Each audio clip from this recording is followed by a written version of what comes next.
Shalom. ఇర్మియా గ్రంథము 11వ అధ్యాయము 16వ వచనము.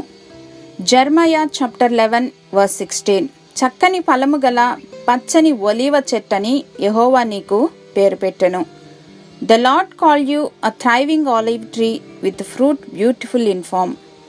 ఒకప్పుడు స్వచిత్తము పైన ఆధారపడి నిరీక్షణ లేని వారుగా ఉన్న మనలను తన కృపచేత పిలిచి రక్షించి నిరీక్షణను అనుగ్రహించారు ఆ దేవాది దేవుడు. లోకము నుండి వేరుపరిచి తన కొరకు ఫలించాలని ఆశిస్తున్నారు. రాతి గుండెను, దేవునికి ఎదురాడే స్వభావమును దూరపరిచి మాంసపు గుండెను, నూతన స్వభావాన్ని, నూతన హృదయాన్ని మనకు అనుగ్రహించారు. God gave us a new heart and a new name. తన పవిత్ర రక్తము చేత విమోచించి తన సొత్తైన ప్రజగా చేసుకున్నారు.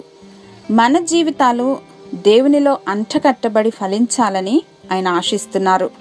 మరి అటువంటి చక్కని ఫలములు గల ఒలీవ చెట్టుగా మనం ఉన్నామా, లేక ఎండిన స్థితిలోనూ బీడువారిపోయిన స్థితిలో ఉన్నామా? మనం జీవితంలో విజయ శిఖరాలను అధిరోహించాలని దేవుడు ఎదురు చూస్తూ ఉన్నారు.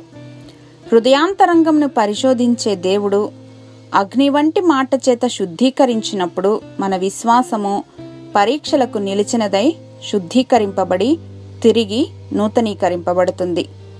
Purification is like a realignment. హృదయంలో వాక్యమును భద్రపరచుకోవటం ద్వారా హృదయానికి దేవుని మాటకు లోబడేలా తర్ఫీదునివ్వచ్చు. అప్పుడు ఫలించేవారుగా ఉంటాం. మా దేవా, మా తండ్రి, మా హృదయంను శుద్ధీకరించి ఆత్మ ఫలము, నీతి ఫలము, మారు మనసుకు తగిన ఫలములు మా జీవితాల్లో కనుపరిచే కృపను అనుగ్రహించమని యేసు నామములో ప్రార్థించి పొందుకొని మా ప్రియ పరలోకపు తండ్రి. ఆమెన్.